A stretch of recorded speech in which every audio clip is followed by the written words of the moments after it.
All right.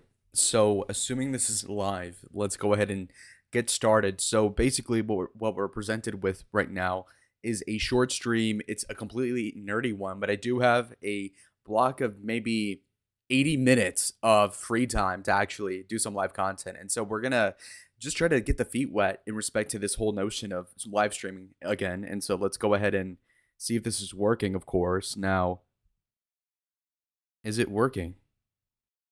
Bruh. Hmm. Is it? Okay, there it is. It took 30 seconds for that to even start. Never happened like that before. So I think this whole thing is botched already. But anyway, let's make sure the stream is running correctly. I see it on the screen, at least slightly. Okay, there it is. All right. So let's go ahead and just keep going. So we're going to start off first with this Democratic primary. The reason why you want to look at this is because I want to see what a competitive primary looks from the Democratic perspective. Okay, so right now we have what's up, Les? Oh, yo, okay, OPP's here. So anyway, so there is a congressional seat that's up for grabs with an incumbent in David Schweikart, who's a Republican. Now, if you look in the results from 2022, you're going to see exactly what I'm talking about here. So let's look at results in Arizona. So this is extremely competitive, and it has a couple of things going for the Republicans and against them. So it's been historically red. That being said, it's been close in recent years, and beyond that, David Schweikart has a corruption allegations, which are seemingly, if not true, at least are sticking. And so when you look at the result from the last election, you saw that David Schweikart beat Jevin Hodge by only 0.8%. And so it's a very dangerous circumstance right there. Now, also keep in mind that when you look at the primary, it was also pretty contested in 2022. Now, Schweikart is not even debating the other people, so it seems like a Trump-endorsed candidate is going to seemingly kind of sit out that election and wait out the debates and just win the primary with the Trump endorsement, which makes sense as an incumbent. That being said, the Democrats obviously have a seat up for grabs in their point of view, and they ought to really make the most of it, which is interesting, of course, because when you look at it one way, you'll see um, hold on. Let me make sure I got the numbers right here. I want to look at CD election results in Arizona, but in 2020. Let's see what Trump got. I'm kind of curious. Let's just see. So if you can see here, you'll notice right off the bat that wow, look at this. Okay, hold on. Let me share the screen. All right.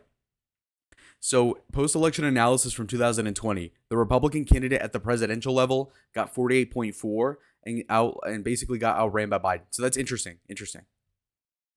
CD1. Okay.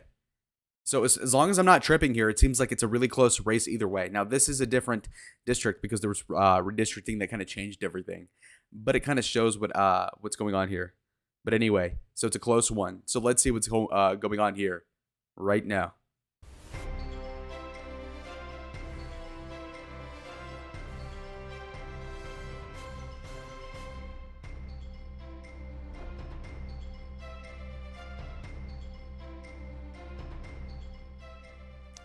Good evening and welcome to this AZ Votes 2024 special edition of Arizona Horizon. I'm Ted Simons. Tonight it's the first of our many primary and general election debates. We get underway with a debate between the 6 Democratic candidates running for Congressional District 1, which covers the northeastern portion of Maricopa County and is currently represented by Republican David Schweikart.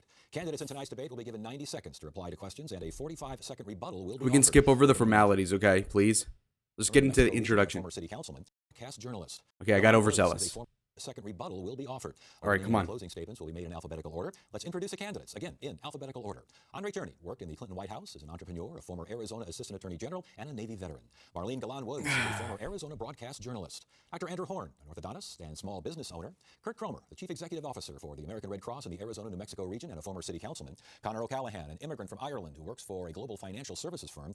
And Dr. Amish Shah is a physician and member of the Arizona State Legislature. Let's get underway with our opening statements. None of that impresses me. Now, these are all normal descriptions for anybody, but it still pisses me off. I don't know what it is, but none of these people seem the caliber to, it's like you compare Trump as like the contemporary politician of our time and then reassert that with any other person running for office. And it's like, dude, these people do not even halfway compare. And we start with Andre Tierney. Immigrant? Yeah, I know. It's like, oh, shit. It's a Democratic primary, okay? They care. Words like democracy and freedom are personal to me. My grandparents were all Holocaust survivors. My parents grew up under communism. And so I can't stand by while our democracy falters or while our freedoms are denied, including my wife. He sounds like a pussy just off the bat. He's like, democracy, and I can't let it falter. Just really bad wording. Immediately with the victim points of my grandparents did X and Y. Come on, who cares? My daughter's ability to control their own bodies. Because of public schools and Pell Grants, I was able to go from a kid whose immigrant parents struggled to make ends meet to go work for then President Clinton and work for Barack Obama. I enlisted to serve in the military after 9/11. As Arizona Assistant Attorney General, I prosecuted fraudsters and border smuggling rings. As the chair of our Arizona Democratic Party, I took on the extreme Republicans, and I built a business to help people fight climate change. My bet is everybody tonight's going to give very similar answers. My suggestion to you, look at our track records. Ignore what we say. I hope my track record is deserving of your support. All right, thank you very much. And Mid, now to Marlene trash Galan even. Woods.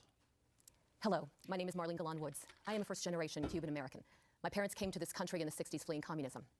I've lived in Arizona most of my adult life, 36 years. Okay. This is where I met my husband, Grant Woods, on a blind date and where we've raised our family. As a former broadcast journalist, I have held the powerful, accountable, and I have Okay, so she's a broadcast journalist. So she's a contemporary of Carrie Lake, like in the same back industry, which is to say, of course, that let's see who the better speaker is. They're both like, post 50-year-old. Let's see who does it better. Corruption. And we have to do the same with Congressman David Schweikert. Schweikert has voted to cut Social Security and Medicare. He has voted for a national ban on abortion and to limit contraception. David Schweikert is a climate denier and an election denier.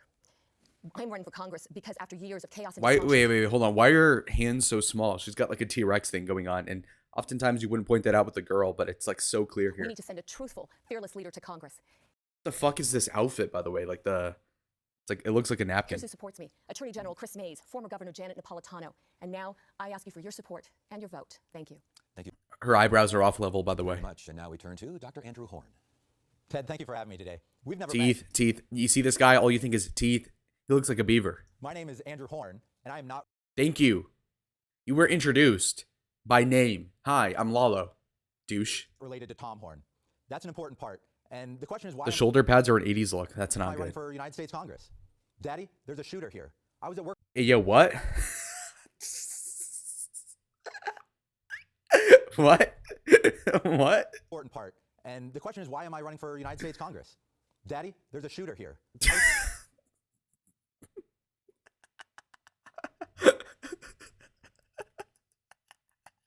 Dude, I can imagine some meth head on LSD or something puts like a 1 cent parlay on that exact verbiage being used in a presidential debate or a political debate for that matter, and imagine all the fucking money he would have made theoretically. Okay, Daddy, there's a shooter here. Shut up, please. I was at work when I got that text. And I have to say, it's probably Bro, imagine, Daddy, there's a shooter here. What do you want me to do? And they're like, what? Duck. the worst text that any parent can get from their child. My name is Andrew Horn, and I'm a father concerned about the future for my daughter, Eleanor. When I grew up here, my parents didn't have to worry about their children getting murdered because of gun violence. But I do. Eleanor should be learning, but instead, she's crying, hiding in a closet. Thankfully, Eleanor Currently? Come on. was safe, but parents and children should not have to live like this. This district is my home. I was born here and went to our public schools, Kiva, Mojave, Saguaro, and Arizona State. I'm a small business owner, an orthodontist.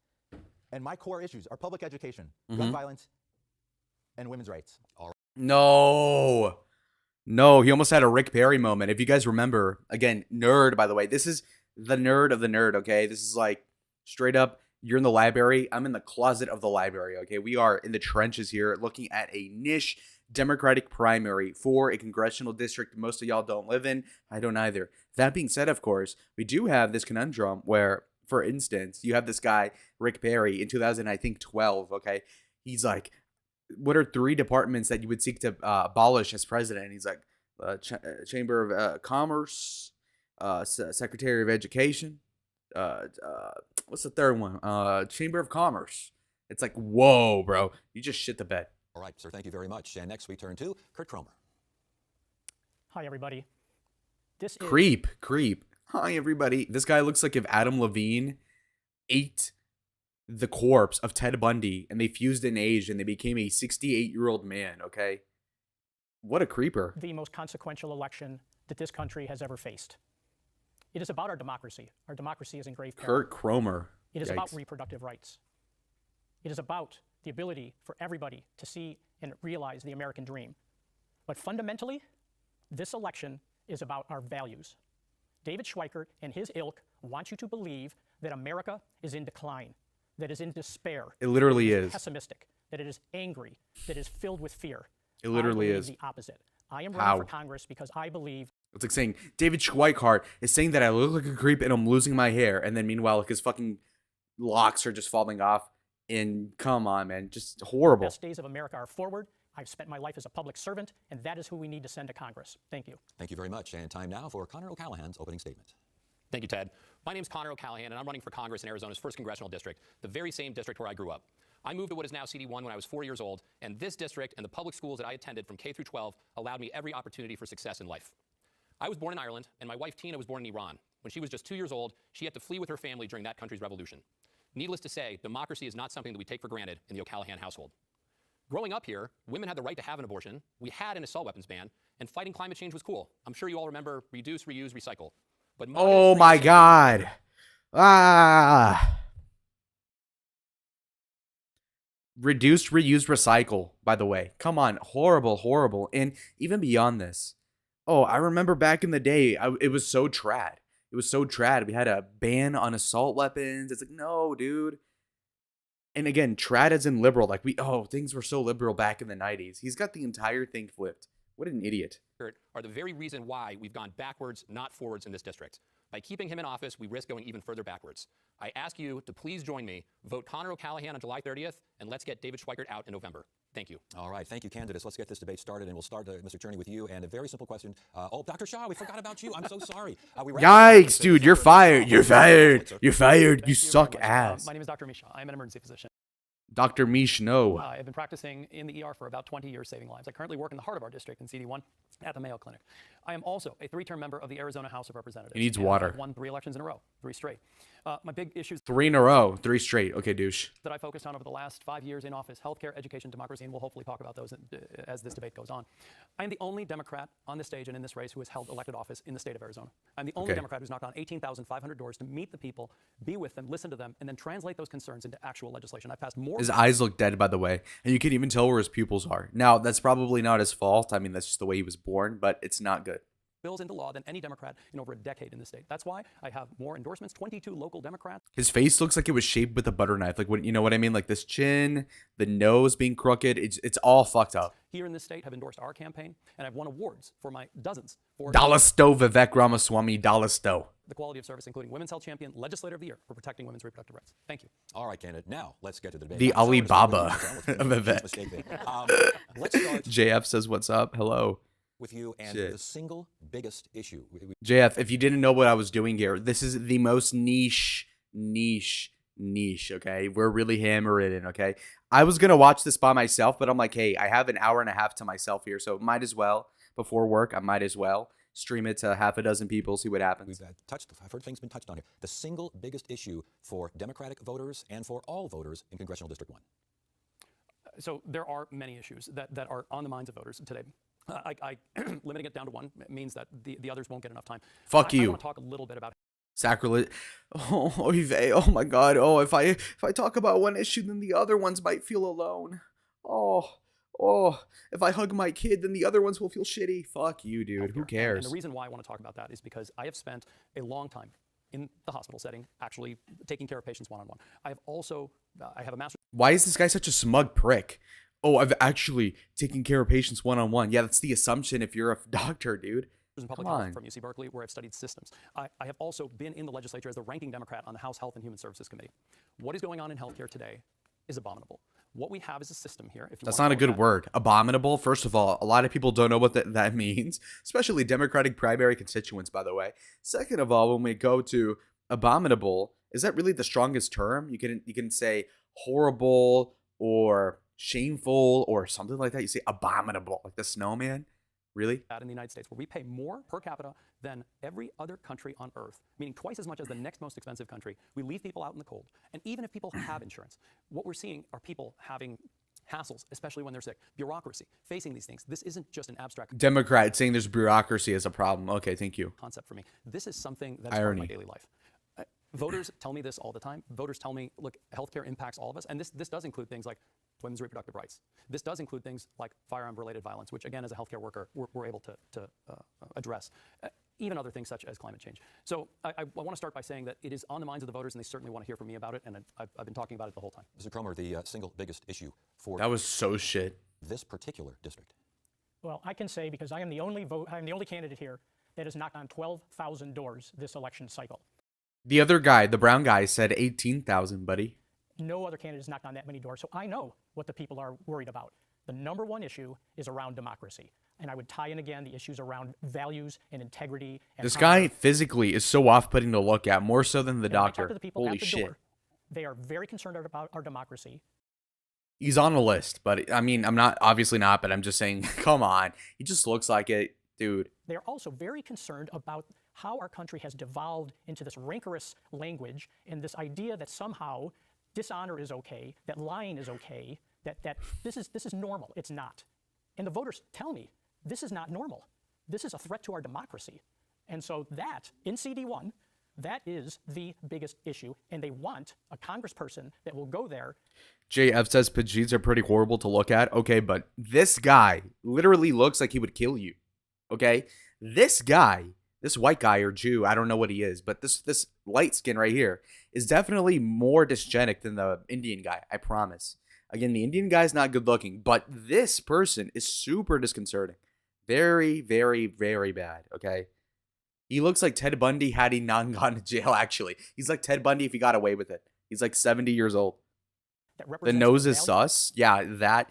The eye bags, the hair being weird, the fucking like recessed hairline, the huge pointy ears. How the fact that he's like clean shaven, but the hair grows so quick that it's like already 5 o'clock shadow. It's brutal. Also, they know will be honorable, will stick to their word, and that is what I have done my entire life, serving as a senior executive in major nonprofits, working for Congress, and that is what we need back in Congress. People with integrity. He looks like Dalisto Eric Zemmour, who was a candidate for France. One issue in this district. Well, I'm surprised it got all the way to me without anybody saying abortion rights. I think abortion rights are front and center nationally, and I think they're literally going to be front and center here statewide. Just saw in the paper today that the Arizona Abortion Access Amendment has gathered over 500,000 signatures already. They need 400,000 to get on the ballot. I know they want to get up to 700,000 by the time those signatures are due in July. But I think we're going to see something very similar happen here that happened in Ohio, where abortion rights passed overwhelmingly 57-43 in a state that probably leans Republican. So I think abortion is front and center here. Old men in Washington have no business in a woman's doctor's office or in people's bedrooms. It's going to pass overwhelmingly, and we need to be talking about it as much as possible. I do think a blind spot for us as Democrats is we need to be talking about abortion rights, abortion rights, abortion rights, but we also need to be talking about the economy and the border. I think those are our blind spots, and if we're not strong on those, we do risk losing in the general election. Thank you, Dr. Horn. Number one issue. This guy's definitely a Destiny speed talker. Okay, to be fair, I do have it on 1.5 speed, but that's just for non-homicidal ideation. Because, of course, if you were listening to this in 1 speed, where everybody talks like this and how old white men do not need to be in a woman's doctor's office, then you'd probably want to off yourself. And so I'm just trying to Yeah, 1.5. I got you. See, and what do you plan to do about it? Yeah. So, you know, putting stuff on 1.5 speed is if you were to give every single person on YouTube Adderall, which is what needs to happen, by the way. So I see the number one issue being public education. Public education is under attack in Arizona and across the nation. I think it leads into a lot of what Connor and Amish and Kurt have said. To have a strong democracy, you need a well-educated public. Here in Arizona, 25% of our teaching positions are unfilled. In my doctor's office, when I'm speaking with patients, people are worried about their children's future. Education is critically important to the future of this district. If we want good health care, if we want women's rights, we need to be educating people and letting them know what... This guy looks like a beaver. Tell me he does not look like a cross between Justin Bieber and a beaver, like a Buckeyes mascot. Come on. This guy's a bitch. I promise you he was bullied in school. I promise it. Education leads our economic development. To have a robust... He has a... You know how people say, you know, you have an underbite? This guy has a front bite. He's like... I believe in education. Economy in Congressional District 1, education. Education is key. Education. Bet you this guy went to a state school, by the way. Education. What do you see out there? Abortion. Which, by the way, nothing wrong with the state school. In fact, that's like a valid opinion to have, is that state schools are adequate. That being said, of course, I'm not the one talking about education because I don't give a shit, frankly. But let's see what these people say. As the only woman and mother on this stage, I'm here to tell you it is of utmost importance that we pass legislation to make sure that every girl and every woman in this country, regardless of zip code. Yes, it's great that we are going to pass abortion care in this state, but we have to make sure from Congress that we make sure that every girl, every woman has power over her own body in this country. It's so ironic that these people are so predisposed to be like pro-trans, pro-gender on a spectrum, love on a spectrum, whatever you want to call it, okay? They're so fast and easy and really just loose with the terms of gender and whatnot. And yet what you'll notice is that all of a sudden, when it comes to the abortion thing, they're exceedingly just like, oh my God, it's a girls thing, girls thing, girls thing. But again, they're so loose with everything else. It's a very ironic thing. And I bet you they haven't even thought this through because there's a logical fallacy inherent in that. But let's see what she's got to say. Idea that my 20-year-old daughter has less rights than I did growing up is not acceptable to me. And I will tell you this, no one will fight like me for abortion care. No one. Emily's List knows that. That's why they have endorsed me. So we must do this. It is imperative. Yes, democracy, of course. But we have to make sure that women have power over their own bodies. And I will be the fighter that we need in this day and age. Mr. Cherney, what do you see? What top issue, this district? I agree abortion is so critical. If elected to Congress, the first piece of legislation I'm going to sponsor and co-sponsor will be an act to put Roe v. Wade back into being the law of the land. But we also have to understand that the attack on abortion rights is part of a larger attack on our democracy and freedom that the Republican Party has been doing for the past 40 years, chipping away at the very nature of what makes us special as Americans. When I enlisted to serve in the military after 9/11, I swore to protect our country against all... Wait a minute. Wait, play that back. When I enlisted to serve in the military after 9/11, I swore to protect our country against all enemies, foreign and domestic. Wait, imagine that. Imagine this guy. This is your first line of defense, by the way. We just got attacked by Al-Qaeda and the Taliban, and this is what you got backing you up, by the way. The bitch-made version of Charlie Kirk on estrogen, okay? This is terrible. This is terrible. I solemnly swear to defend gay rights. You suck, by the way, entirely. This guy is typically and phenotypically the problem with America. You look at him, he is bitch-made. And you know what we think about people that are bitch-made around these parts, eh? This is horrible. Horrible. Horrible. Why say you're a veteran? You make that look in doubt by the way you look, okay? If I said I were a veteran, people would be like, no, but still probably more passing than your ass. TBH. It's like an ugly guy when he says he has a girlfriend. Like, now they're going to want to see a picture, okay? If you're good looking enough, they won't double check. Please. To serve in the military after 9/11, I swore to protect our country against all enemies, foreign and domestic. That's the same oath that whoever's elected to Congress would take.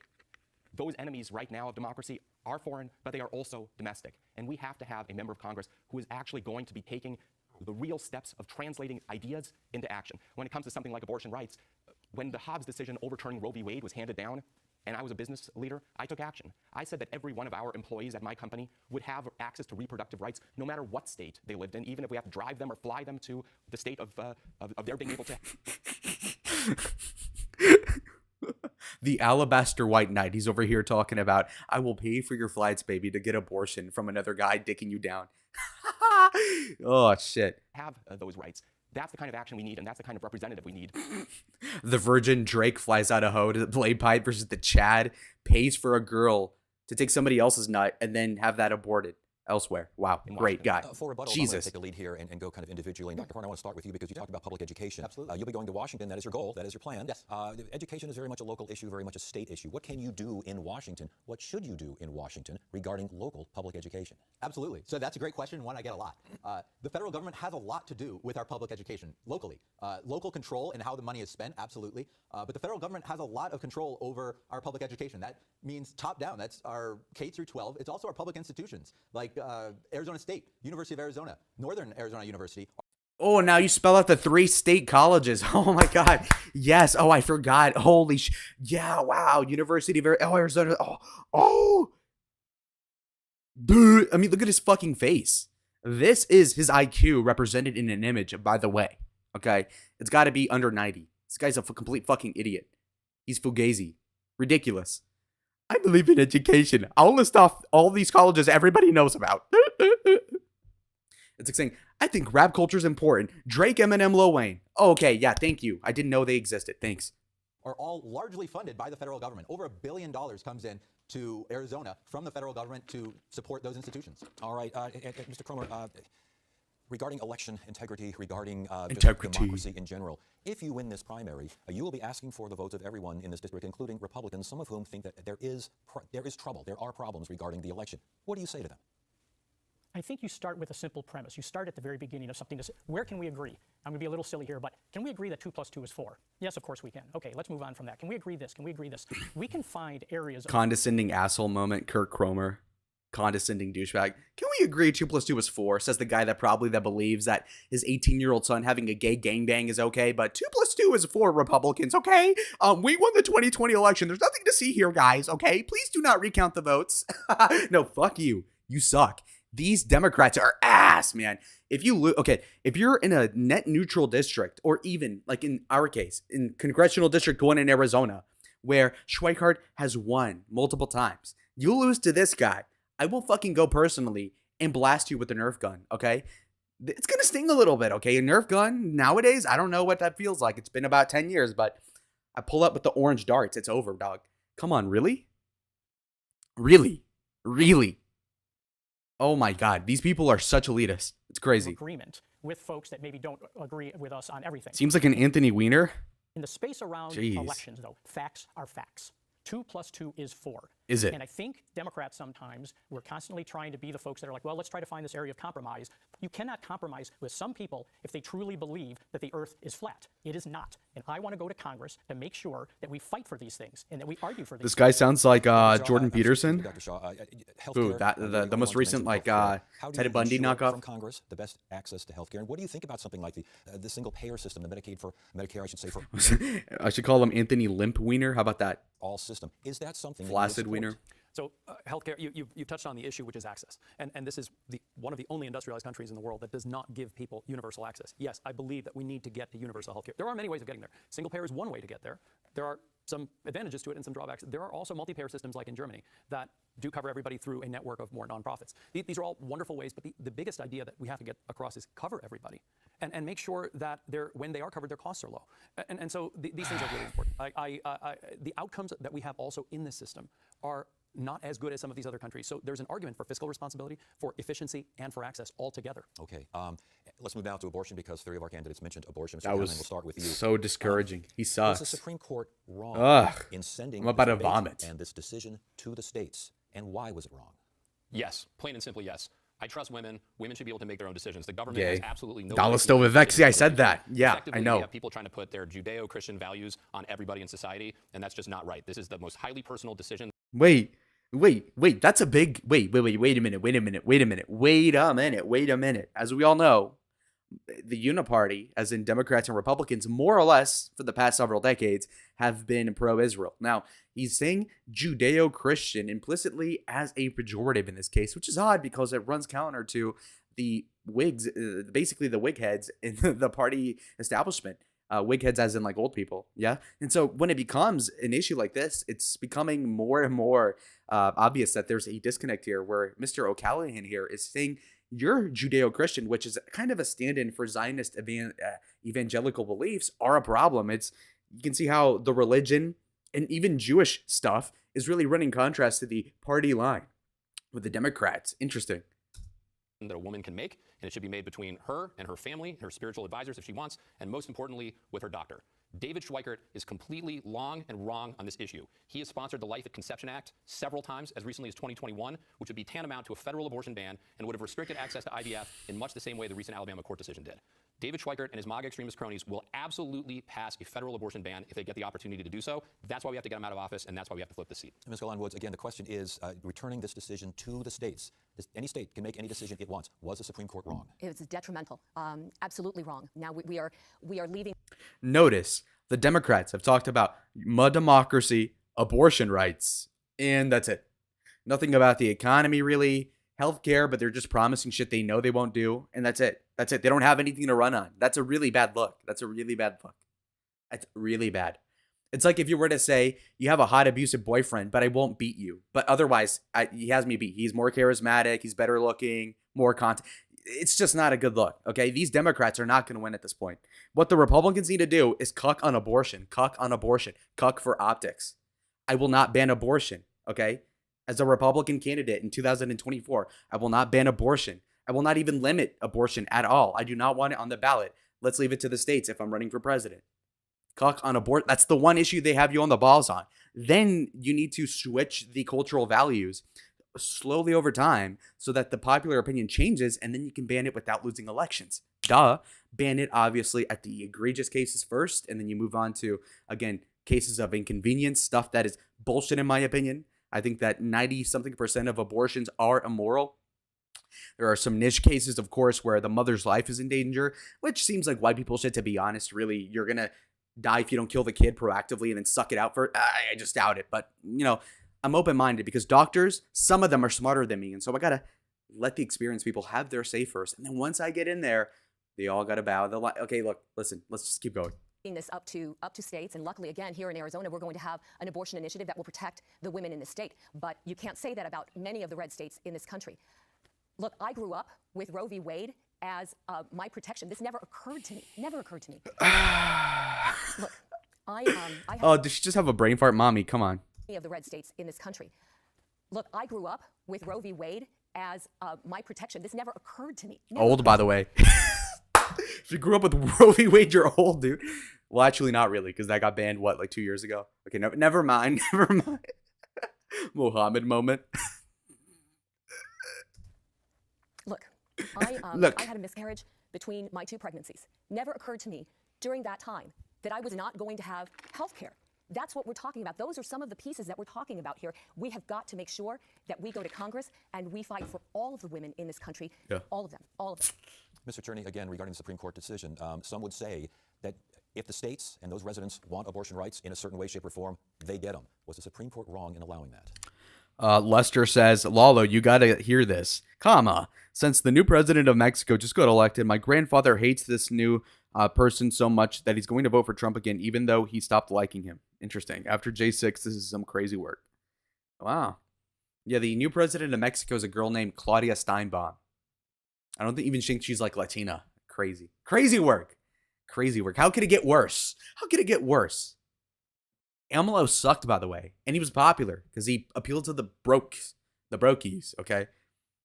Like, if Andrew Tate ran for Mexico, he'd get fucking destroyed. He'd be like, you fucking brokies, what color's your taco truck? What color's your truck? It's over. I'm surprised by the new Mexican prez. NPC says, are you gay or bi? I'm by your mom's house, about to pick her up. No, fuck you. I don't know. Yes, because we as a country decided about 160 years ago that human rights aren't left up to state by state, that certain human rights, such as people's ability to control their own body, are national decisions. And that's the very same thing we're seeing here. That's the same principle. This is not a state by state issue. This is about humans. And let's also be very clear. This was all part of a kind of hat trick, bait and switch type of thing that the Republicans did. They never wanted to move it back to the state. That's why people like David Schweikert want a national, no exceptions, ban on abortion. Cap. That's what that's Bullshit. their real agenda. So even though they push it back Bullshit. to the states, they're pushing their own vision in a very wrong direction. And Mr. Kermer, I want to get you involved in this as well. Your thoughts on the Supreme Court decision and what you would do in Washington to address it. A human right is She's also a Jew, says JF. I thought she married a Jew, but okay. Anyway, JF says, I don't know, in quotes, oh no, Lalo bros, to the gay comment. Well, he said, are you gay or bi? So what was the right answer? It's like saying, do you beat your wife or do you touch children? And I have to like cop and plea and be like, I beat your mom. It's like, it's like basically what I had to say. I don't know. The fuck? What am I supposed to say? I'm actually pretty straight, guys. Who cares? a human right. It is not based on where you live, the zip code you're at. It is a basic human right. And a woman's right to have control over her reproductive health is a human right. It's so creepy hearing from guys, they have to have control over their reproductive health. Sounds like you don't get laid, buddy. It's like, you know, can you have John Stamos say that or something like that? You know what I mean? Like a good-looking older guy be like, yeah, you know, they should be able to pick what they want with their pussy and get it, and I get access to. And you can believe it because it's John Stamos. This guy, on the other hand, Dallas Stowe, Ted Bundy, geriatric hat trick Bundy is a mess. Okay, we don't want to hear what he's got to say. The Supreme Court got this dramatically wrong. They went against precedent. The Supreme Court right now is a dangerous group of people. They continue to eviscerate liberties. What a dipshit, by the way. The Supreme Court went against precedent when it decided against a prior case. So by that logic, you could say that about anything they overturn, by the way, you dumb fuck. Again, I'm smarter than a lot of these 60, 70-year-old people that are rich. Because look at this fucking idiot. He's like, my talking point against the overturning of Roe v. Wade is that they overturn a precedent. But when the Supreme Court overturns anything, they're overturning a precedent. Because otherwise it wouldn't have been a settled case in the first place, you dumb fuck. So, like, for example, when court cases determined that slaves had rights, whereas prior ones in the 1800s said they did not have civil rights, they overturned a precedent. Would your bitch ass be there 150 years ago being like, the Supreme Court overturned slavery theoretically, and they overturned a precedent, so therefore they should keep the old law? No, you wouldn't say that because you're stupid as shit. Just because you overturn a precedent doesn't mean anything. doesn't mean anything. I'm pretty sure they took that into account in the first place, hence why it wasn't overturned immediately after the 1970s. You dumb ass. Please get it straight. Individual freedoms, our democracy. And right now, this nation is in trouble because that group of folks, and it's a smaller group of folks, but it's the majority right now. This is how democracy dies.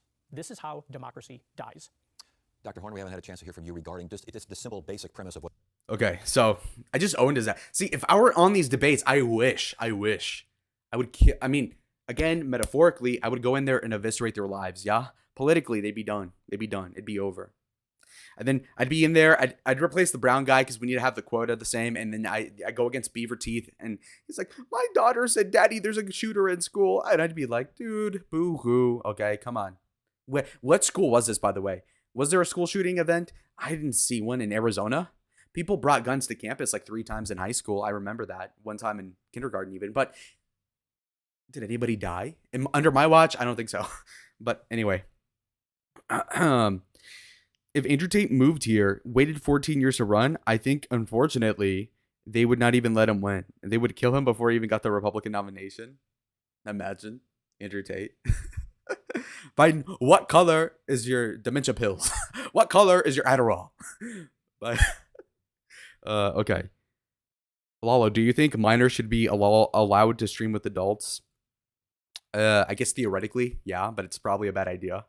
It's like saying, should adults be able to drink around minors? I mean, technically, sure, but it depends how much and how it's happening.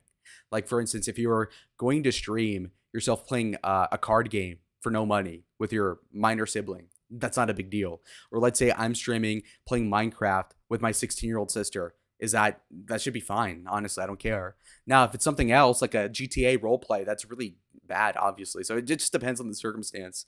And like with my other analogy, it's like drinking around minors. If your dad has like 3 beers watching a football game and he has a couple of kids in the house, that's not important. But if he's taking a fifth of vodka every night, then that's a big issue. And so you got to really know the difference here. But it's not an absolute either way.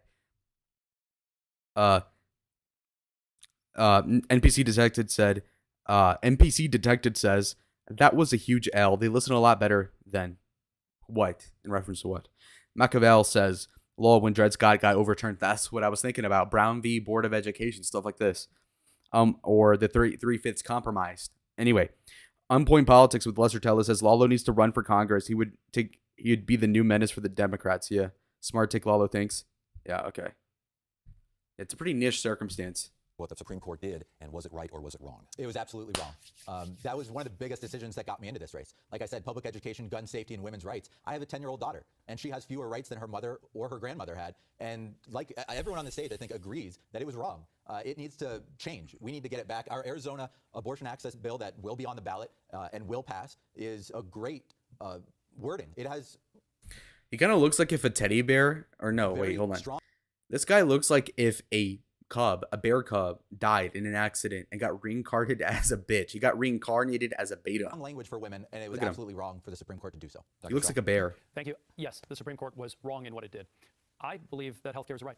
We keep coming back to healthcare in my questions. Pussy. It's a right. Fuck you. It's a right, and abortion is healthcare. And so people deserve that. I am still practicing medicine, and I take care of women every time I go to the emergency department who are suffering from pregnancy-related complications. And they go all the way from early in the pregnancy all the way to the 3rd trimester. So this is, again, it's real to me because I've taken care of people in these harrowing situations over a 20-year career. I'm proud to say that I have taken action on this issue by personally going door to door and collecting signatures for this myself. I have personally collected 1,000 signatures for this abortion petition. I hope that my effort... Look, that sounds like you're a hard worker, but what that really means in politics now that I'm involved, to an extent, is to say, like, you're a bitch. If you're getting the signatures for your campaign yourself, that means that you're a beta. Because if you were really balling, you'd get somebody else to do it for you. Now, granted, if you're out there getting signatures for a campaign and you trust other people to do it, especially dipshits, they might forge the signatures and they might get in trouble for that and you in trouble by proxy. So maybe that's not the best idea, but I'm just saying, overall, you ought to be able to outsource these sort of like grunt work sort of jobs to a bunch of young college kids, because that's the way you ought to do it. Now, granted, again, this guy... loser, relatively speaking. Dalisto Vivek, by the way. And so I'm not surprised he had to knock on so many doors here. Efforts throughout this campaign will move that forward, and we'll be able to get it on the ballot and win. Me and my campaign have done the same. What pin does he have on? I have no idea. On abortion, we'll start with you, Mr. O'Callaghan. Should there be a time limit for abortion? Dr. King says he surely takes care of women. Who an and how? abortion access amendment is written, I think is the right standard. So it doesn't negotiate around weeks. Every pregnancy is different. Every situation is different. What the abortion access amendment says is that it's a decision solely up to the woman and her medical professionals up until the time of viability, as determined in the sole discretion of the medical professionals. I think that that is the right standard, and I think it's even a step further than Roe. You know, that time frame gets shorter and shorter with medical advances every year, but I don't think we should have this, you know, is it 20, is it 22, is it 24? I'm going to run for Florida's 26th district at some point. That's my district. Well, what's the Cook PVI right now? I'm curious. So that's interesting. Florida's looking really red, by the way. Florida's super nice. I went there. I went to Florida, I believe. When was that? Sometime last year. And I'm going to Detroit in 10 days, I think. So Decisions should just be between a woman and her doctor, period. Ms. Galan-Woods, time limit? Is there a time limit that you would like to see? Is viability or is there no limit? What do you want to see? Absolutely not. The government, I want to be very clear about this. The government has no place inside a room with a doctor and her patient. Period. End stop. We're not going to get into this or weeks that. That's it. The government, who frankly can't get a lot of things done right, has no place. Says the Democrat. The government doesn't do things right. You're a Democrat. What a stupid talking point. Inside a doctor's office. Going to Turning Point? I mean, that's part of it, yeah. But we're doing we got all sorts of things on the itinerary, okay? Cook PVI is R8. Okay, that's pretty easy. Good. For those who say they do want to get into the weeks this, weeks that, how do you respond? Yeah, so I'll be in Detroit from June 12th to the 17th. So that's what, 9 days? I'm hyped. It's going to be fucking lit. Trust me. Just like that. Okay. The government can't get anything done right most of the time. Let's not have them in a doctor's office. Dr. Shah, time limit? Viability? What works? No, I agree with my colleagues here.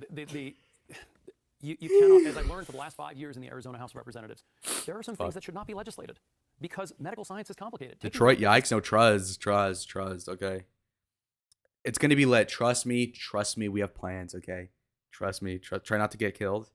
I'll blend in enough. They'll think I'm one of them. I'm just, if they try to mug me, I'll be like, hey, I'm from Little Mexico in Detroit, okay? Come on, chill out. It's cool. I'm sleepy as hell right now. This is complicated. No two patients are the same. No two scenarios are the same. That's what you learn in med school. That's what you learn in residency. And certainly that's what you learn if you've been practicing medicine for a really long time. So people come in with all kinds of cases that are different from one another and medically complicated. I can't go through, in the 15 seconds I have left, a medical textbook answer of how many conditions require the unique care. But that's why we have these people that I love and trust. I fucking hate this guy so much. I'm sorry. No, I can't. I'm rage quitting. Nope. No more. I can't fucking take it. Not only are they're spewing Democratic talking points that obviously are stupid, but even beyond that, it's like so shit. It's shit.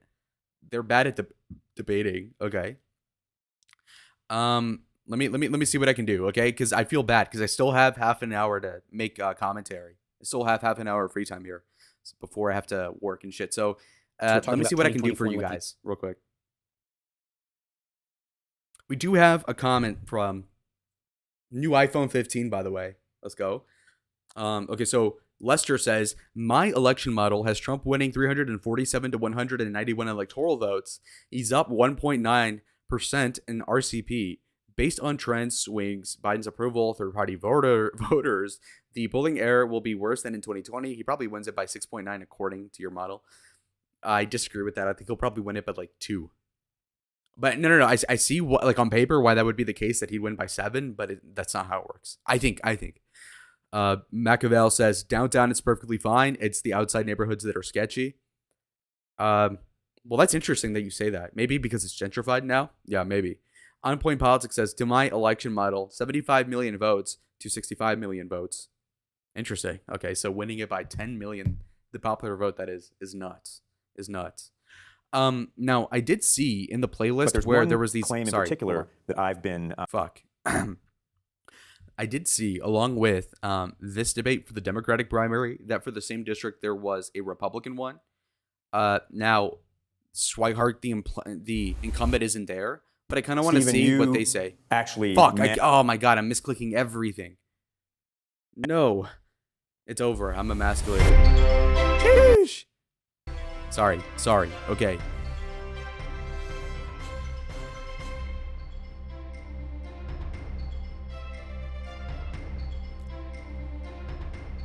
Good evening and welcome to this AZ Votes 2024 special edition of Arizona Horizon. I'm Ted Simons. Tonight we feature a debate between candidates running in the Republican primary in Arizona's 1st Congressional District, which includes Scottsdale, Paradise Valley, Cave Creek, Fountain Hills, and sections of North Phoenix. Republican David Schweikert currently holds the seat, and he Immigrants from over 160 different countries. 60 seconds to reply to questions, and there will be opportunities for rebuttals. Let's go ahead and introduce tonight's candidates. In alphabetical order, we have Robert Backey, a local businessman, and Kim George, a retired FBI special agent. We begin our debate with opening statements, and again, in alphabetical order, we start with Robert Backey. Thank you, Ted. Thank you, PBS, for hosting us, and mostly thank you, the voters, for watching us tonight. This fall, we have an election coming up that will have devastating impact on our district if we're not careful. Our economy is struggling, inflation is out of control, and our border is being invaded by illegal immigrants from over 160 different countries. The American dream, it's dying. And with that, the hopes and dreams of you, your kids, and your grandkids. It's mid. I'm It's Robert mid. Backey, and tonight I'm going to be asking for your vote. I'm a businessman with integrity and over 30 years of global experience in corporate and small business. I have a proven track record of getting things done and bringing together different viewpoints for a common cause. Dude, your lips are chapped like mine, buddy. Candidate for Congress, by the way. This is horrible. This is so bad. How are you worse than the Democrats? No energy. Okay. Congress, because it's time for us to start solving the problem that David Schweikert talks about but does nothing about. I will get things done for you. Thank you. Thank you very much, and we turn now to Kim George. Thank you, Ted. Hi, I'm Kim George, and yes, I'm running to be your next representative in the United States Congress for Congressional District 1. I'm a Christian with a servant heart. I'm a wife to my husband, Mark. Fuck you. And I'm a lover of the best country. I'm a Christian with a servant heart. Have you cleaned your house today, sweetie? Like, seriously. Shut the fuck up and do it, okay? I'm a Christian with this.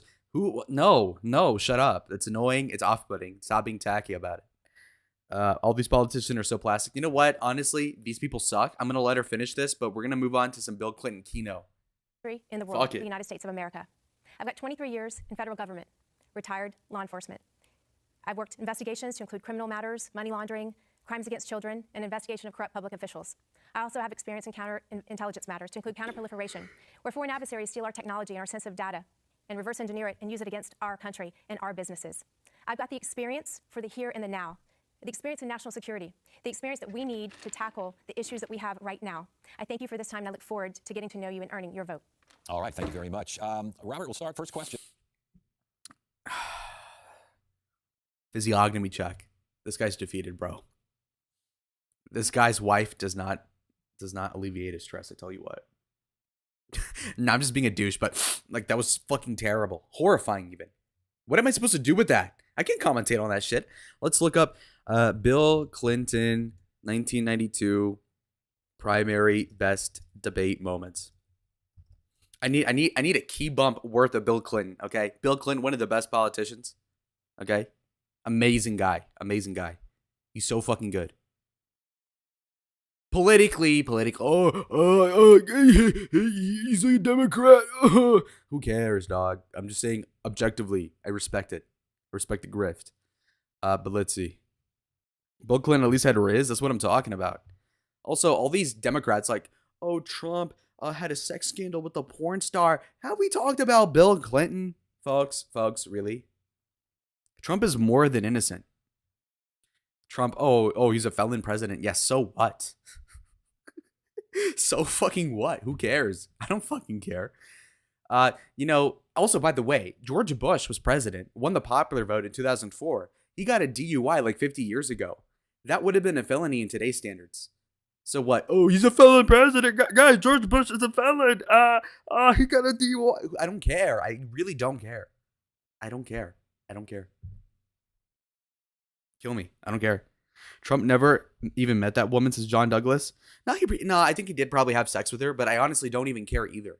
And they'll say like, oh, he had an affair on Melania when she was pregnant with Barron. And that's bad. It's like, no, actually. And again, I've never gotten a girl pregnant. I get it. Like maybe I don't understand. But at least to me, to an autist, it's like, so Melania was pregnant, so probably could not have. And so we got it elsewhere. And now he's worse because he did it when he couldn't have had it. You know what I mean? It's like saying, you cheated on the chef's meal while it was being cooked by eating a burger. And that's somehow worse than eating the burger after. You know what I mean? Like, I'm doing it in absence of what I should be having. And you're saying it's worse because what? She was pregnant. Yeah, well, that kind of explains why you did it then. Maybe don't hire me as your defense attorney, but I think that makes sense. Anyway, all right, so let's get into it. Uno, dos, tres. Does the question, Governor Brown, of Mr. Clinton's recent problems lead you to believe that he has an electability problem? Yeah, I think he's got a big electability problem. Well, what do you think it is? I want to tell you what it is. It was right in the front of the Washington Post today. He is funneling money to his wife's law firm.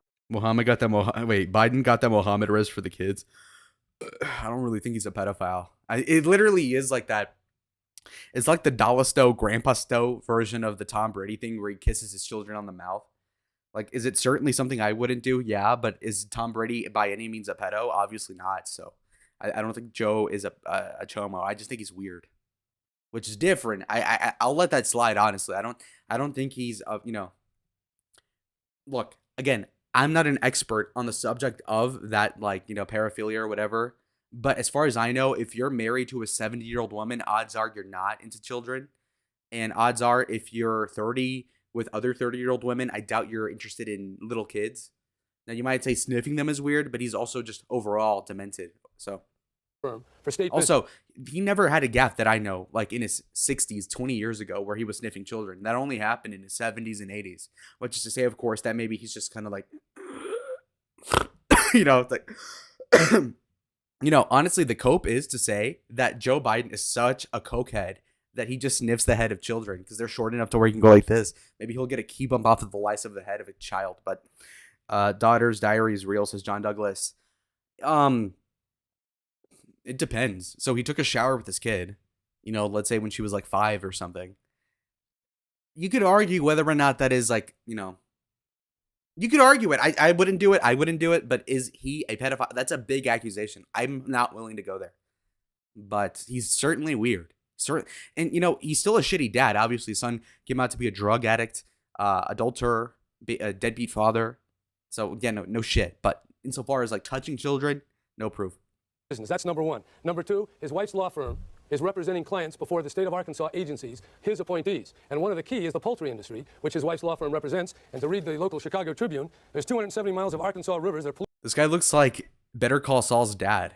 polluted with fecal coliform bacteria and are unsafe for humans or fish. So it's not only corruption, it's an environmental disaster, and it's the kind of conflict of interest that is incompatible in the kind of public servant we expect from a president of the United States. It doesn't sound like you could run as vice president. No, it doesn't. Mr. Clinton, you want to take a swing at all that stuff? I feel sorry for Jerry Brown. I served with him as governor in the late 70s. He asked me to support him for president once. Did you? Of course not.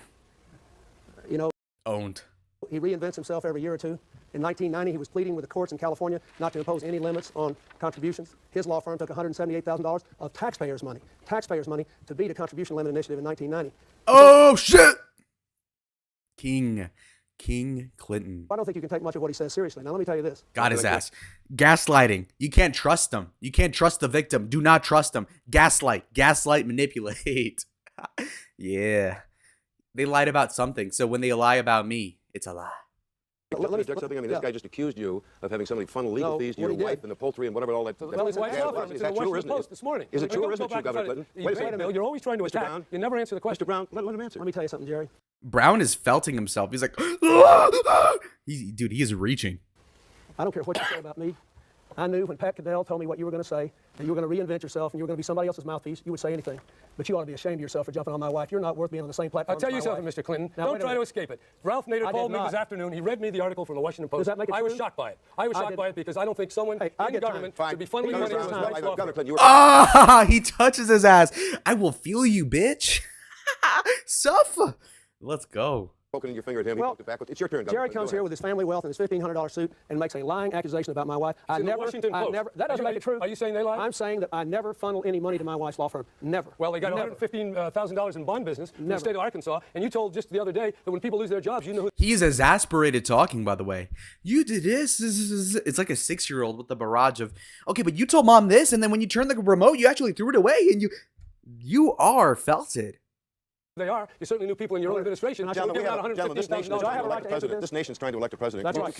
This is a critical issue. Obviously. The issue is, every time I've ever run for office, because I have been a change agent, because I have worried about the problems of ordinary people, because I have given the kinds of programs that will change the lives of people. The people who run against me. Is he talking about Whitewater? No, it's different. Attack me personally. I have not attacked Jerry Brown personally. I have not attacked Paul Tsongas personally. I have not said anything about their character or their history. They have done that to me. See, that's a good gaslight. So he's saying, I never talked personally about other people's lives or their backstory. But that's because he has skeletons in his own closet and knows that the other people don't. or that they have less of it. And so he's taking the high ground despite knowing that he has a worse idea or a worse record. So for example, let's say I have a criminal history and I know these other people don't. And then they talk about my criminal history and I'm like, well, I haven't talked about yours. I'm saying that facetiously as if I'm a better person, but I know damn well that these people are innocent and that I'm guilty. You see how that works? It's a brilliant thing. That's what everybody I've ever run against has always done. And guess what? I win because I stand up for ordinary people and real change. And it is a crying shame that because they read the polls in the Chicago papers today, I get this kind of criticism. My wife is a fine person who has not done anything unethical. She has given tens of thousands of free dollars worth of free time to serving our state, to doing free work for the state. There's no telling what all she's done. Now, let me finish. That has nothing to do with the electability issue. In terms of my electability, I have been attacked repeatedly over years and years and years, and none of it's ever stuck with my people who are discriminating because they know that I am a change agent. The only way we can win this election is with somebody who's tough enough to stand up to the kind of garbage the Republicans throw at you, the kind of personal attacks that I've been subject to in the last few days. Killer.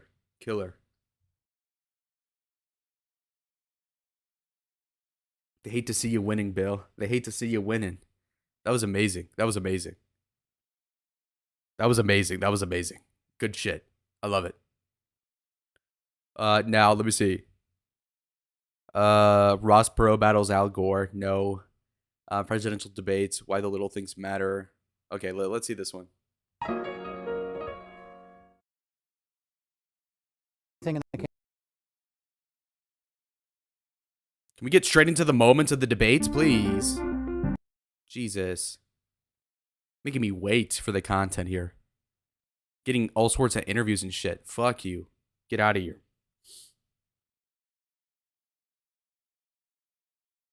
All right. I still have another 20 minutes or so let's see what else we've got. Clinton versus Dole. That's like the most forgettable thing in the world there. 1996 presidential election.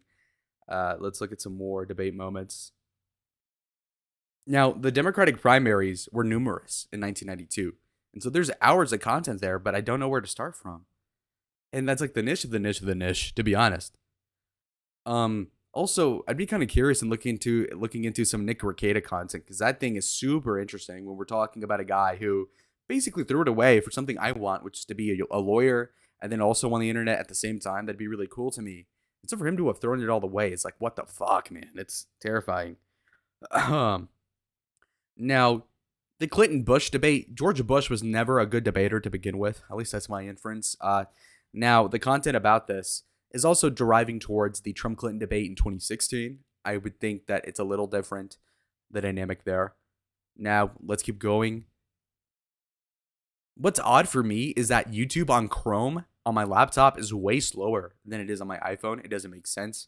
I'm going to buy a new laptop. We're going to make America great again. We're going to make the channel great again. I can't even really edit my videos well until I get the fucking thing upgraded. This is a $500 laptop from like 5 years ago, so keep that in mind, okay? It's an Acer Nitro 500, I think. Okay, there we go. Oh my God, I clicked on a David Pakman clip. It's over. It was on accident, I promise. Fuck. Get David out of here. Pakman sucks. Okay, hold on. Did I find what I wanted?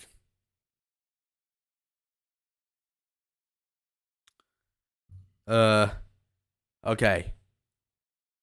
Okay, let's see. Obama versus Romney. Oh, dude. Oh, no. Oh, I'm so gay. I literally said Obama reflexively, not Obama. Dude, it's over. That's a Destiny reference. It's over. Ugh. I'm going to overdose on what do I have to overdose here? I'm draining the pen of its ink and I'm swallowing it. Come on, man. I'm an idiot. I should be fired from existence, but okay, hold on.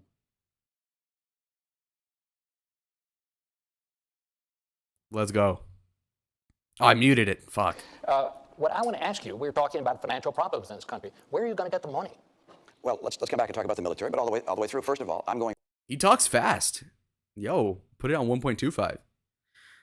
Through from the very beginning, we're going to cut about 5% of the discretionary budget, excluding military. That's number one. But did you do this without driving the good news is I'll be happy to have you take a look. Come on our website. You'll look at how we get to a balanced budget within 8 to 10 He looks like he's sweating. years. We do it by reducing spending in a whole series of programs. By the way, number one I get rid of is Obamacare. There are a number of things that sound good, but frankly, we just can't afford them. And that one doesn't sound good, and it's not affordable. So I get rid of that one from day one. To the extent humanly possible, we get that out. We take program after program that we don't absolutely have to have, and we get rid of them. Number two, we take some programs that we are going to keep, like Medicaid. Boring. Also, by the way, and I noticed this because I was looking a couple nights ago, I was looking at my past streams, like a couple of them, just to see how it was. Because I have had the idea of coming back to streaming. It's just a question of working around my work schedule, plus family commitments and other shit I got to do in politics. Like, for example, yesterday I was busy all day, and then with church, and then the day before that I had political commitments. And so, you know, it's a difficult thing to come around. So I do have another 15 minutes of free time here. But I will say that when it comes to observing people's facial hair, and not even that, but I think the head is more important. There's not enough volume in Romney's hair. In fact, older now in his 70s, for some reason his hair is better. Now it's more gray, but he has more volume. Like, he gels it up more. Whereas here it's flat. It looks fucking stupid. It looks fake. It looks like he's sweating. And I used to never really comb my hair on stream, and that was really stupid of me. It looked like I had to come over half the time. That's not what it is. So what do you think about Trump calling America First, Pat Buchanan, a Nazi back in the 2000 primary? That was valid given that Trump didn't really know much about him and didn't really consider what was going on at the visceral level politically. It's not like he would have read Pat Buchanan's book anyway. And so probably what he heard secondhand from what I would assume would be Jewish lawyers. Of course, Pat Buchanan would come off like a Nazi, which I understand why then he would slam him with that label. And I think Donald Trump is self-aware about that fact and is reticent about doing that to begin with. And so from that standpoint, I could see why he did that. So I don't hold that against him, because I know Patrick Buchanan is not a Nazi. That being said, of course, I think it's kind of funny just to be like, you're a fucking loser. Fuck you, Pat Buchanan. And so what if he did screw him over in 2000? Pat Buchanan wasn't going to do shit in 2000. He would have handed Gore the election, if anything. Thank you very much. And then what would have happened? Nothing would have changed. It would have been the same difference, just with probably more debt and a worse Supreme Court. So no, George Bush up. Fuck Pat Buchanan. In that context. Which is a program for the poor. We take that health care program for the poor, and we give it to the states to run, because states run these programs more efficiently. As a governor, I thought, please, give me this program. I can run this more. That's kind of asinine. Now, in a libertarian sort of point of view, just in a heuristic, obviously, when you make the state operation smaller gradually, it makes sense that it would become less incompetent and more efficient. But to be honest, do we really think that the healthcare system in California is ran efficiently? It probably isn't. Now, would the federal system be a little bit more efficient per capita, just on the basis as comparing it to the most egregious cases like a place like California, or a place like, let's say, New York? You know what I mean? So like, the state running it actually is not always best. And so you would have to really look at the numbers to see if the federal government would be less efficient than massive voice in a place like California, presumably New York, etc. So it's a very complicated thing to parse through. More efficiently than the federal government, and states, by the way, are proving it. States like Arizona, Rhode Island have taken these Medicaid dollars, have shown they can run these programs more cost effectively. And so I want to do those two things. It gets us. Wait, hold on. States like Arizona, Rhode Island have taken these Medicaid dollars, have shown they can run these programs more cost effectively. And so I want to do. That's just not convincing at all. Rhode Island and Arizona. That's not poignant. If you said Texas, California, Florida, big states, stupid people would be like, oh my God, that's a big state. You say fucking Rhode Island, nobody gives a fuck. Do those two things, it gets us to a balanced budget with 8 to 10 years. But the military, let's get back to the military though. Well, Obama's laughing because he knows that Romney's cooked here, and that also that whole like balanced budget thing is bullshit. Now, honestly, to be completely clear, when I was younger, I would have blamed Romney on not being right-wing enough. But in this case, it's actually the problem of the Tea Party, where they promised a balanced budget. You don't have to do that. A balanced budget doesn't get anybody's vote, really. Realistically, it doesn't. All you need to do in this case is be better than Obama on the debt, and that's it. You don't have to promise shit. Because now when you promise a balanced budget amendment to win the primary, or something along those lines, what'll happen is that now you're working on a timetable where you do need to make cuts, and these cuts are unpopular because people want free shit. And so Obama's going to hammer this right now. Well, that's what I'm trying to find out. You should have answered the first question. Look, Governor Romney's called for... Fuck, that annoys me so much. Look, it's like a radio. It's a car. Fuck you. $5 trillion of tax cuts that he says he's going to pay for by closing deductions. Now, the math doesn't work, but he continues to claim that he's going to do it. He then wants to spend another $2 trillion on military spending that our military is not asking for. Now, keep in mind that our military spending has gone up every single year that I've been in office. We spend more on our military than the next 10 countries combined. China, Russia, France, the United Kingdom, you name it. Next 10. And what I did was work with our Joint Chiefs of Staff to think about what are we going to need in the future to make sure that we are safe. And that's the budget that we've put forward. But what you can't... See, that's a smart way to actually use your incumbency. Say like, okay, you're on the outside looking in. You're saying we need more money. But in fact, I've been increasing the budget. And we also have 10x the other countries. Plus, beyond that, I work with the Joint Chiefs of Staff, which is basically a paper-pushing job in a lot of ways. But as far as I know, it seems like they have more credibility to the public than a guy like Mitt Romney, who was known at the time for being governor of Massachusetts and running the Olympics 20 years ago. Seems more obvious to me nowadays that Obama had a good talking point here. What we can't do is spend $2 trillion in additional military spending that the military is not asking for, $5 trillion on tax cuts. You say that you're going to pay for it by closing loopholes and deductions without naming what those loopholes and deductions are. And then somehow you're also going to deal with the deficit that we've already got. The math simply doesn't work. But when it comes to our military, what we have to think about is not just budgets. We've got to think about capabilities. We need to be thinking about cybersecurity. We need to be thinking about space. That's exactly what our budget does, but it's driven by strategy. It's not driven by politics. It's not driven by members of Congress and what they would like to see. It's driven by what are we going to need to keep the American people safe. That's exactly what our budget does.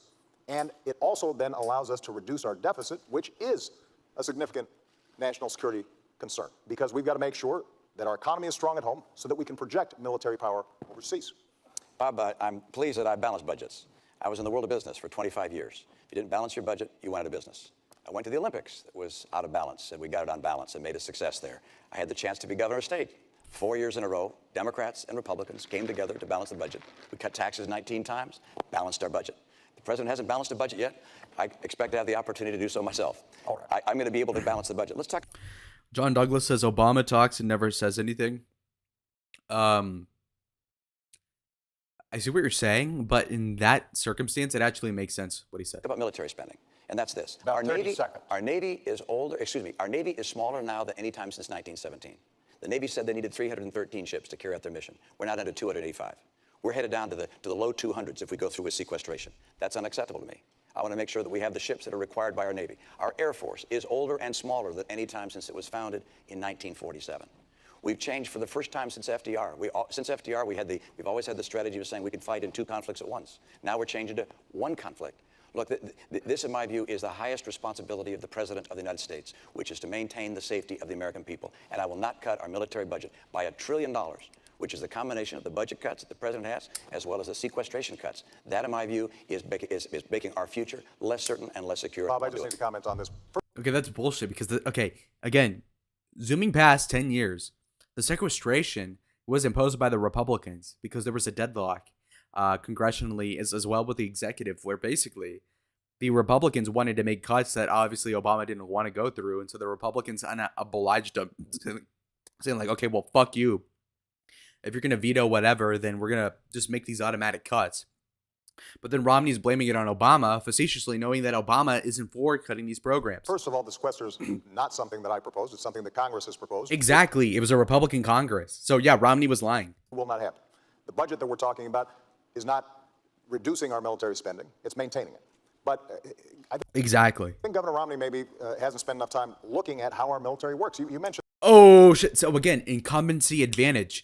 I know how the military works because I'm the fucking president, commander-in-chief. Your bitch ass was governor of a small state. You will shut the fuck up now, Mitt. In the Navy, for example, and that we have fewer ships than we did in 1916.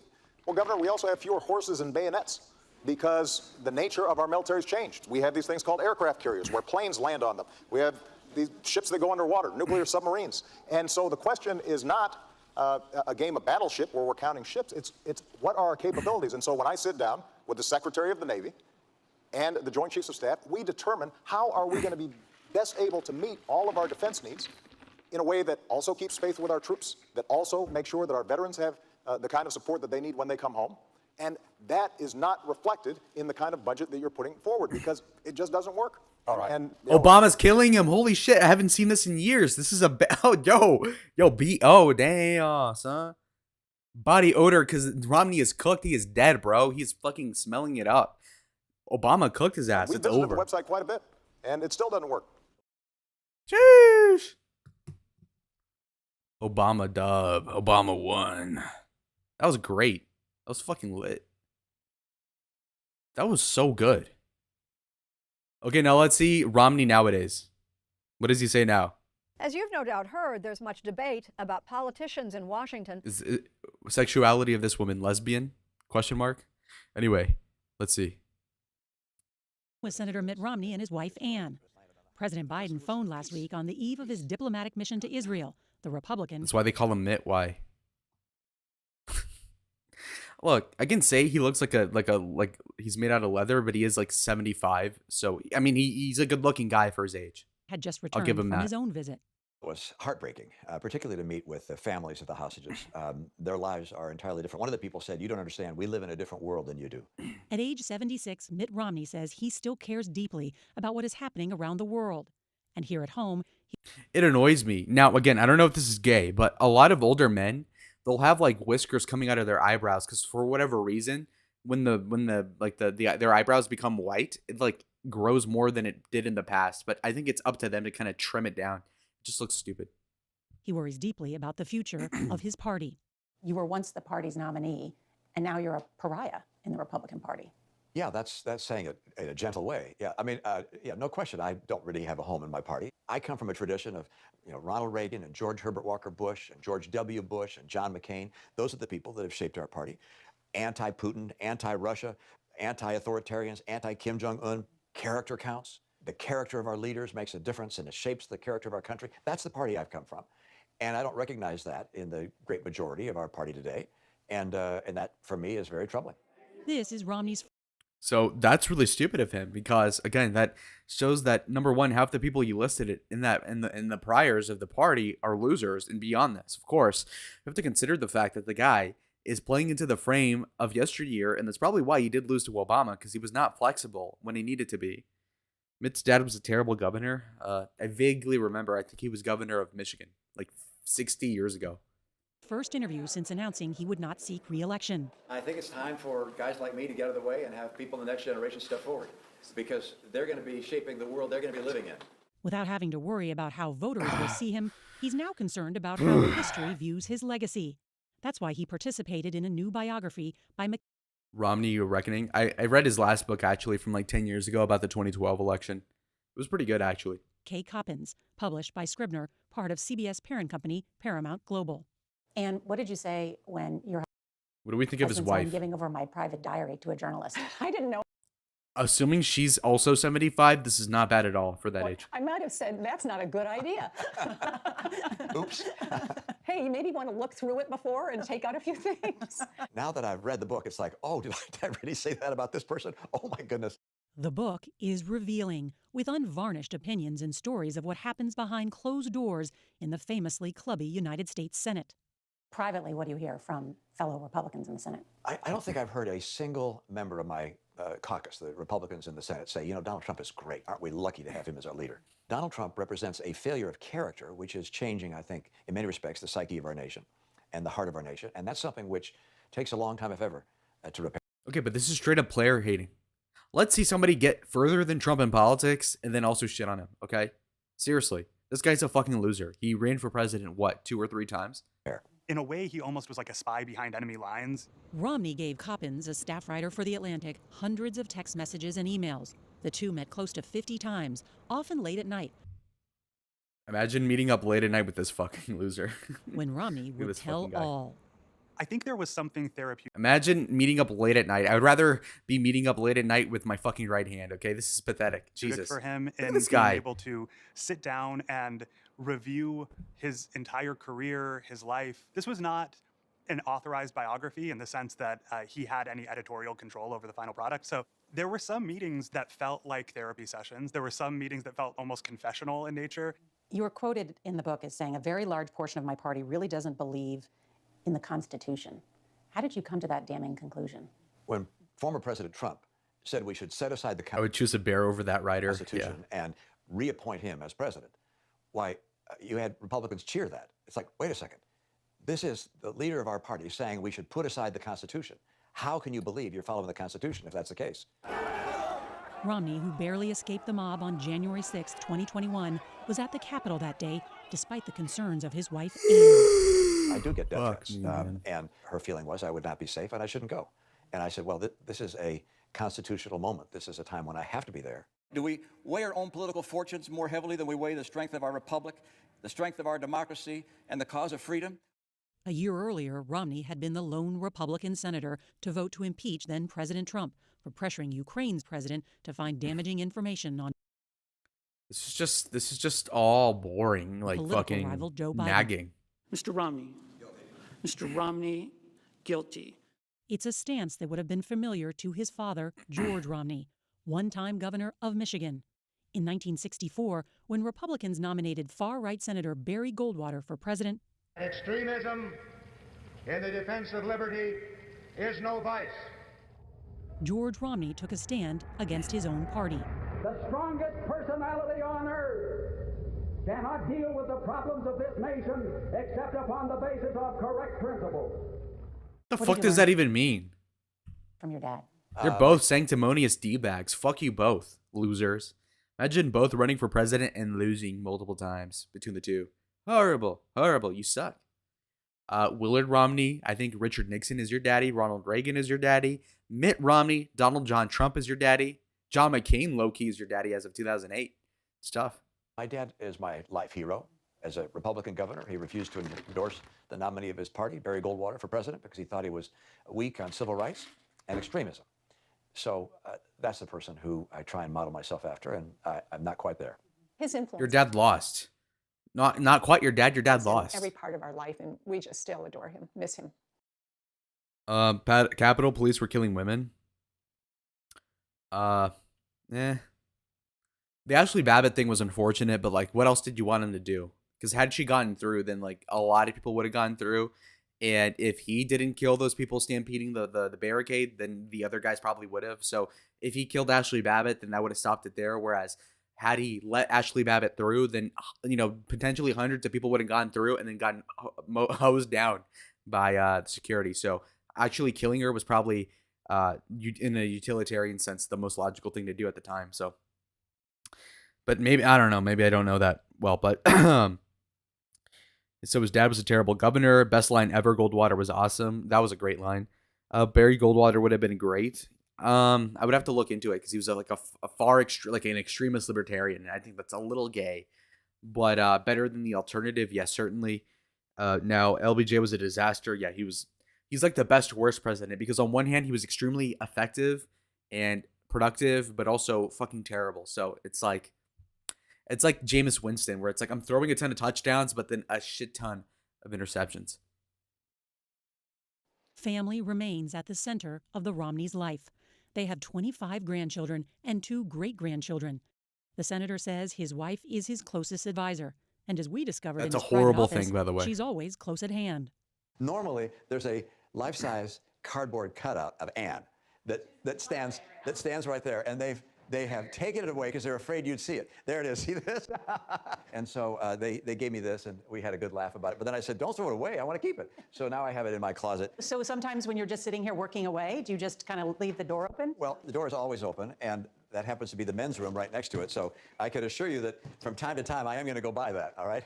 The book reports on a phone call to Anne from Oprah. What a fucking simp. You have a cardboard cutout of your own wife in the office. You're a bitch. Imagine if, let's say, theoretically, Mitt Romney's wife were to cheat on him. Imagine how heartbroken he'd be. Bro has a cardboard cutout of his wife in his 70s. That is the most pathetic shit ever. Imagine. What a bitch. You have an iPhone. Honestly, and this is a little far, but like maybe my uncle will have like as a screensaver, it's like him and his wife and shit. Like even that's a little it's a little tacky, but okay. But literally a cardboard cutout of your woman. That is stupid as shit. Gross even. It's like, just, dude, what? And like I get it if you're a dysgenic who happens to have a hot wife, like if you're mini me like Vern Troyer and you're somehow dating Margot Robbie, okay, maybe then it's like, oh my god, please queen. But it's like, no, it's Mitt Romney dating a all right looking girl for her age. Like, no, shut up. God damn, man. The cutout is taller than him. He got mocked. What is he doing with that cutout in the bathroom? Yeah, imagine his wife doesn't put out because she's infertile and it's like some Mormon thing, so now he has to use the cutout. For Winfrey, alleging that Oprah said if Mitt ran for president, she would be his running mate. And Romney tells a different story. You got a call from Oprah. What did she say? She was trying to figure out how Mitt could do an independent run. I remember trying to explain to her that that doesn't work politically. I was the one that suggested, well, Oprah, why don't you run with him and see how that works? I don't think it was really her thought at all, because I don't think she really wants to be involved in any kind of politics in an active way. As for Mitt Romney's next move, no way you'll run for president in 2024. And I can't imagine any circumstance. Perhaps if Godzilla comes in and removes all the other candidates and so forth, but other than Godzilla stepping in, no, I'm not running for president, not giving it any thought. But he is Yeah, because he'd lose. thinking about how future generations will judge his time in public service. How do you want your children to remember you? Well, they probably already have an image of who I am. But my descendants, I hope, will walk away saying, okay, granddad or great-granddad had beliefs which were either right or wrong, but he stood by them. I'd like them to also know that my life is not defined by when. That is such bullshit. It's such bullshit. If you guys know anything about his history, he was a wish-washy, flip-flop Republican governor of a blue state 20 years ago in Massachusetts. And when it came to the Republican primary, he was a pragmatist to get elected, whether that be in 2008 or 2012. And when it came to election in Utah, he all of a sudden became more conservative than he was in Massachusetts. Isn't that fucking concerning? And he was pro-Obamacare in the visceral sense at the base skeletal level for state healthcare while governor of Mass, whereas when it came to the federal, all of a sudden it was not kosher to him. And so, no, he did not stand by shit. And if you say, well, I stood by democracy, I hated Trump from the fucking start. Meanwhile, he endorsed you in 2012 in Vegas, you dipshit, at the Trump Tower there, or the resort. He's a hypocrite. So what? You're going to say, well, by the time I died, I had a 15-year hate streak on Trump. That's what I stood by. Okay, bravo, dipshit. Really. Winning and losing elections. My life is defined by my relationship with my family and my faith.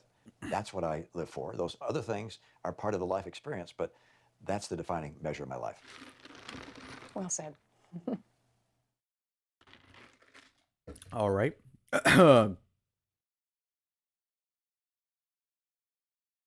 Alrighty, folks. I'm about to go in about a minute. So I'll give you guys 1 minute for any wrap-up questions because I do have to go. It's called we do a little bit of work. It's called we do a little bit of grinding, okay? We're saving up for this Detroit trip. Let's go. I am hyped. June 12th. That's going to be, let's see what day that is. That's going to be on a Wednesday. So it's Monday. It's going to be 8 days or 9. Yeah, 9. 9 days. I'm hyped.